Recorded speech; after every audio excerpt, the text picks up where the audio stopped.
GM everybody, my name is Renae, I'm the community manager at BFF, and today I'm stoked to be talking about building a global community with Betty and Carly's. The first anniversary of Overpriced JPEGs, and Betty was also the first interview you did, Carly. I'd love for you to take us back to that interview and more broadly, how you kicked off Overpriced JPEGs.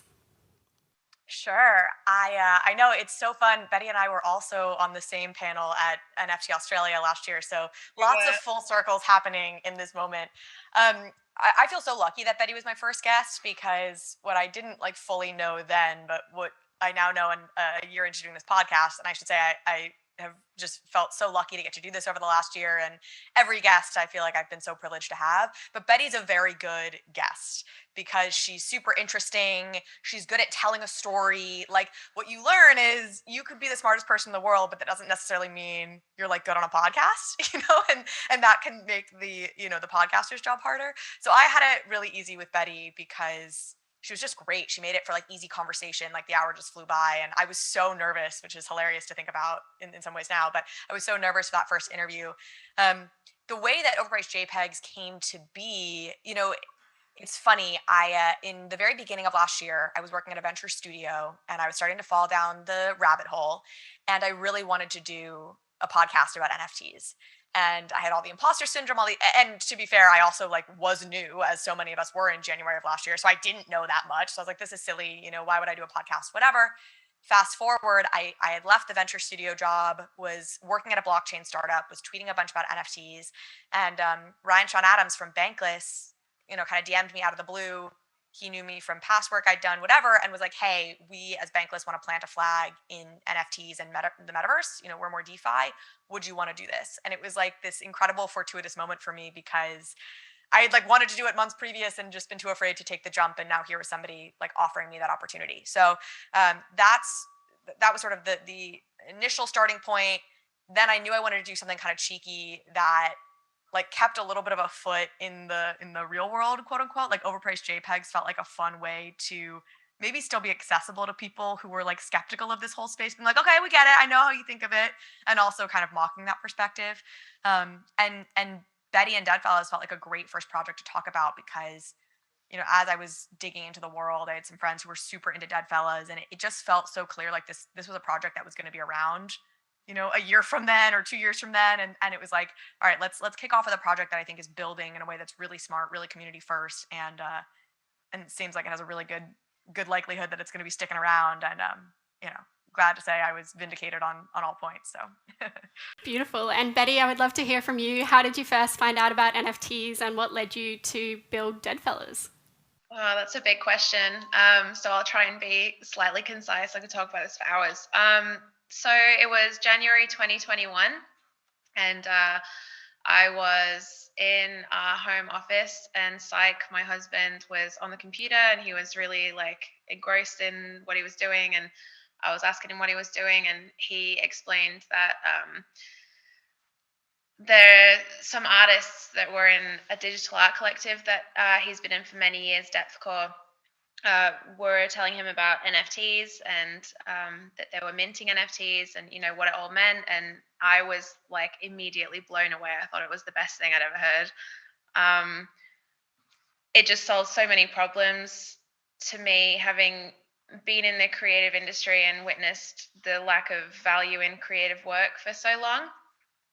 It felt like it answered that immediately, but then also just the technology and the application of it felt so disruptive and new and innovative that it just excited me and drew me in right away. I had been becoming quite disenfranchised with,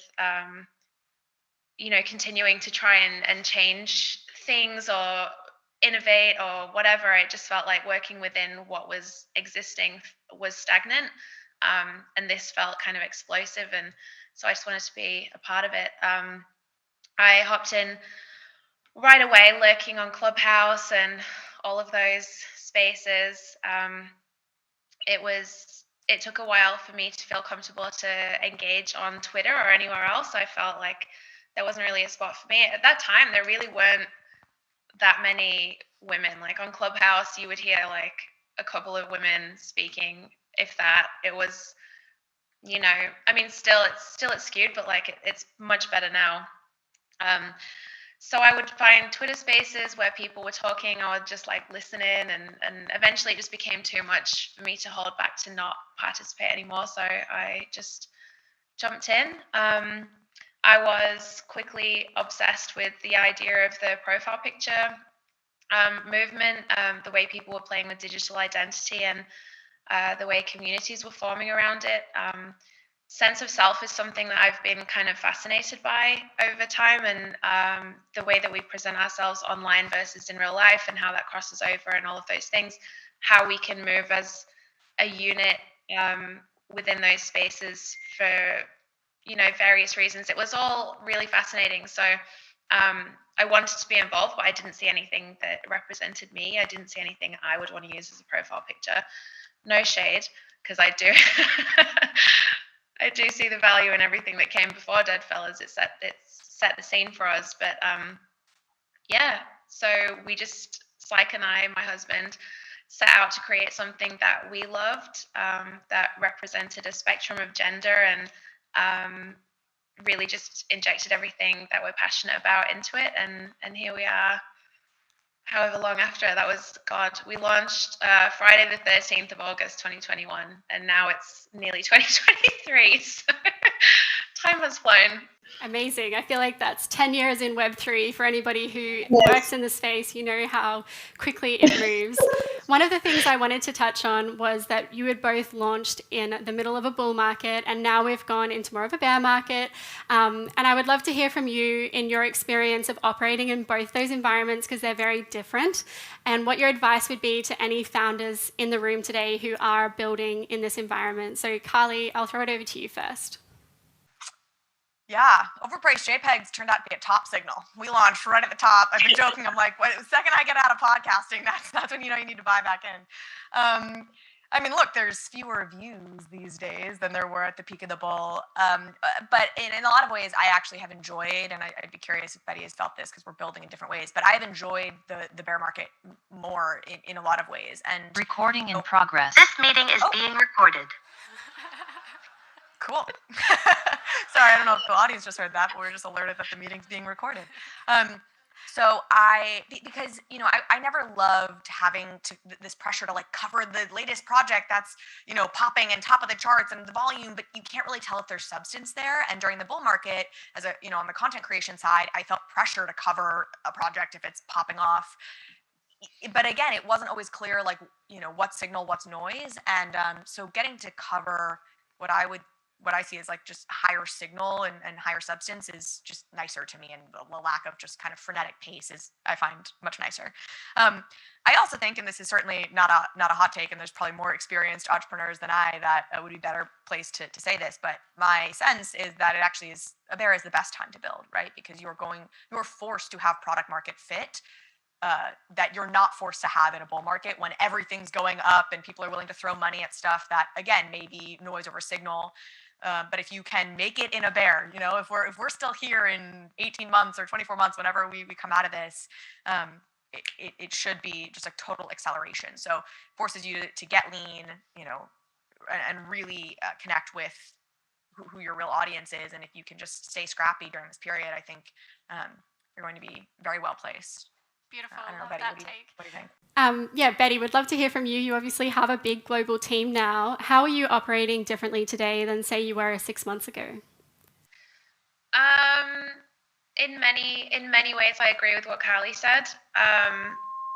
When you're building and working in a bull market, it's so exciting.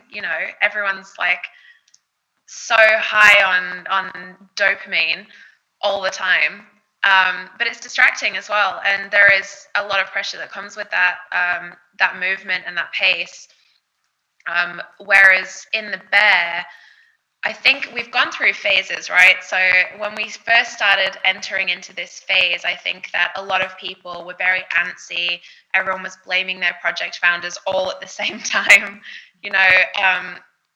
Devs do something type thing. But when we look back retrospectively, we realize actually it was everyone, and we're all in this situation together.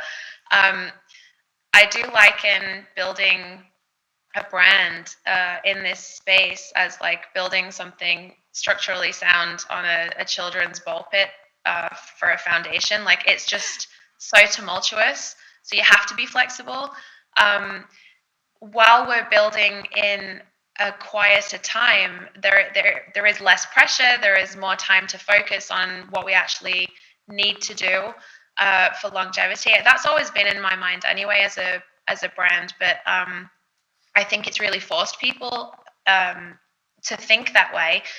We are operating slightly differently, I would say, to some people, just because we are restructuring. So we've, you probably know this, but we're moving to the US. We've restructured our company from Australia to America for a multitude of reasons. But so our focus has been very much on how we operate, and how our team is structured, and how that reflects sustainability in terms of however long this bear market could go, because none of us really know.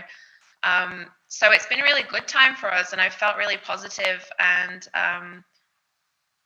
I mean, I don't know, I do speak about this. I tweeted this last night actually, but like, I don't know anyone that's not super, super busy. I speak to founders all day, every day, and every single person is like beyond busy every single day, all the time. Everyone is so focused on building. So I think it's not just me and Carly that feel this way, it's everyone. This is a really opportune time to identify what you want and set the scene for when things move again, knowing that even if things don't move again how they did, you can successfully build a brand outside of that, like we are doing through Web2 partnerships and brand recognition and all of that stuff. So yeah, I hope that answers your question. It's kind of rambling, but I could talk about that for a long time. Yeah, absolutely. I'll add one specific piece. Sorry, I know I already got to answer, but which is I'm in the process of kind of finalizing a very modest, small kind of capital raise, with the eye towards like, all right, I don't know what the next kind of 12 to 18 months look like. I don't know what ad revenue, which is how my podcast is supported, is going to look like over the next 12 to 18 months. So like, let me put some cash away that like ideally I want to just not even touch.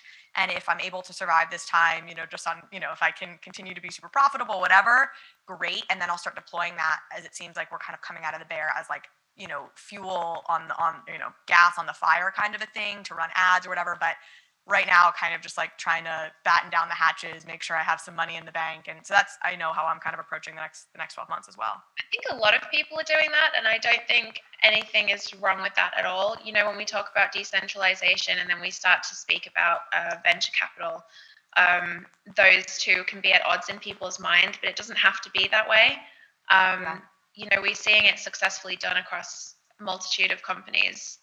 And so I think it's fine. I think as long as we continue to acknowledge that, 98% plus of VC funding goes to men, and try and actively challenge that, then we're going to be okay. But yeah, go Carly. Not one or whatever. Yeah. Doing my best for that 2%. Yeah. Get your 2%, babe. Betty, I think you were partway through talking about the fact that you've always put your beliefs within Deadfellaz and given a voice to those in the space who are maybe more marginalized. Yeah, so I've always led with my beliefs, as I said, and my feelings towards certain individuals are always led by how that person, erodes human rights in certain ways. In my opinion, I have always been quite open with those stances and those thoughts and beliefs ever since I entered the space. It's how it's literally been from before the brand was formed, through the brand being formed, into now. And so I think that while some people might think that that's a new way of doing things and it shouldn't be done because it might put off a certain amount of people, I would argue that it's more important to have a strong brand voice and stance on things. I'm not, like I said, I'm not affiliated with anyone politically.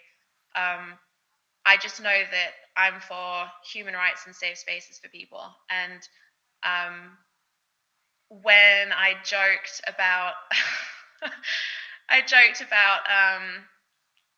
unfollowing or not having anyone who followed me follow Donald Trump. It was obviously a bug, and that was the joke. Some people didn't get it, and that's fine.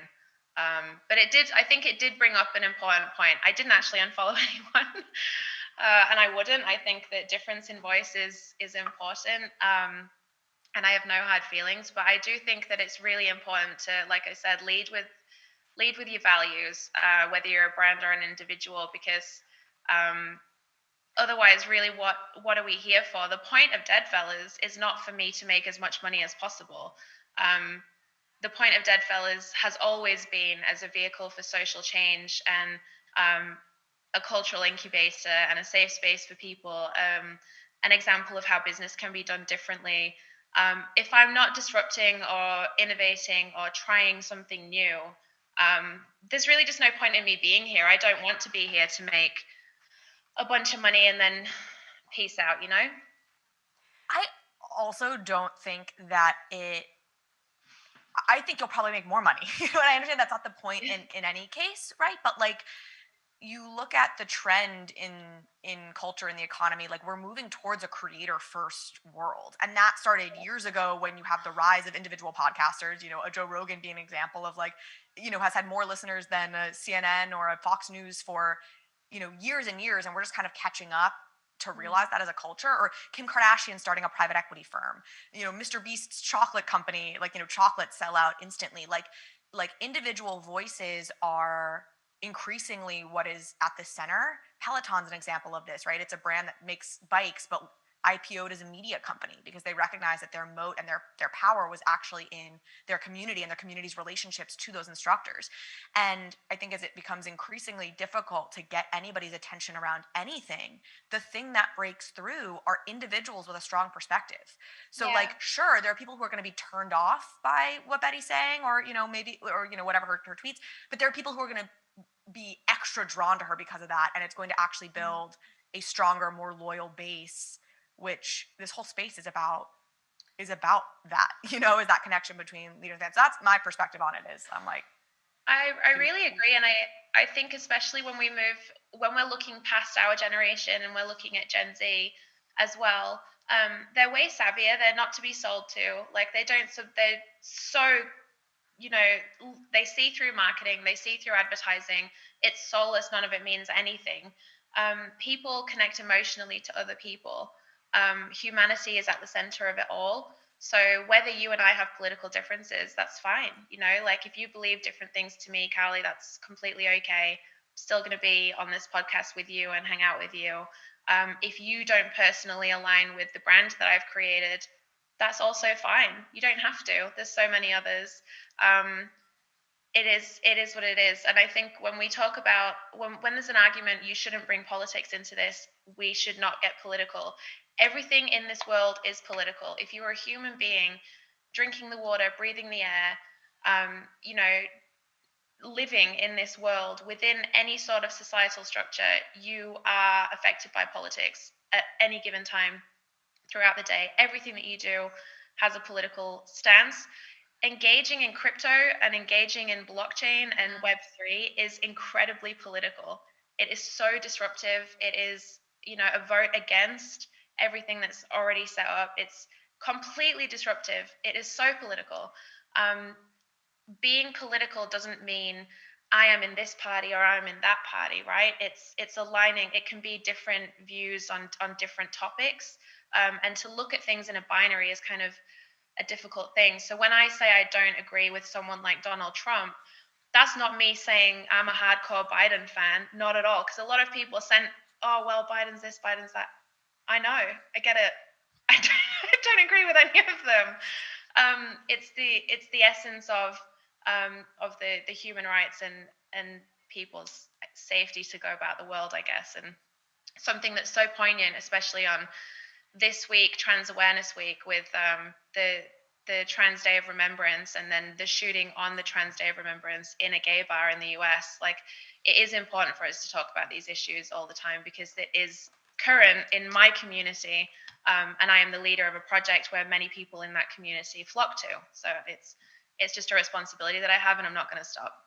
Absolutely, and I think that we're seeing the communities that have really strong values form deeper connections, and they are just more tight-knit. So it's really interesting to hear your perspective. And one of the other things I wanted to touch on, Carly, was obviously using your influence for good. We've seen a lot of bad actors in this space over the last year, but you're both great examples of lending your voice to others and then also using it for good. So I'd love for you to talk about your documentary that you just launched and your Give Back campaign you did in the first week. Yes. Oh my gosh. I'm so excited that I get to talk about this. I was not expecting it. But earlier this year in February, I went to Puerto Rico and shot a short documentary about the crypto art scene there that ultimately was sort of about a little bit more than just crypto art. But the point of it was really, I had started talking to some folks who were in Puerto Rico, and there was a lot of media coverage on Puerto Rico and crypto, but it was basically all within the context of like the transplants who were moving to the island because there's this tax advantage. And that coverage felt, so as I talked to people in Puerto Rico and local Puerto Ricans, I was hearing from folks being like, hey, like, I'm doing this amazing project. I'm a digital artist doing this with NFTs. It's totally changed my life or changed this or that. And I was like, wow, you have this whole subset of local Puerto Ricans whose stories are essentially being erased by this coverage that like will only focus on this essentially crypto colonizer narrative that was perpetuating. And my feeling was like, look, that narrative is valid and there are stories there that need to be told, but it's not the only story. And so how can we give this other perspective as well? So it was just like such an amazing experience. There was so much I learned about Puerto Rico, stuff that I was like embarrassed kind of to realize like I didn't know a lot about their political system and sort of what's happening on the political side. So it got into that a little bit, and to Betty's point, like blockchain is inherently political. So you have a lot of folks there who are frustrated by local corruption. Thank you so much, Carly and Betty, for joining us. Mic drop out.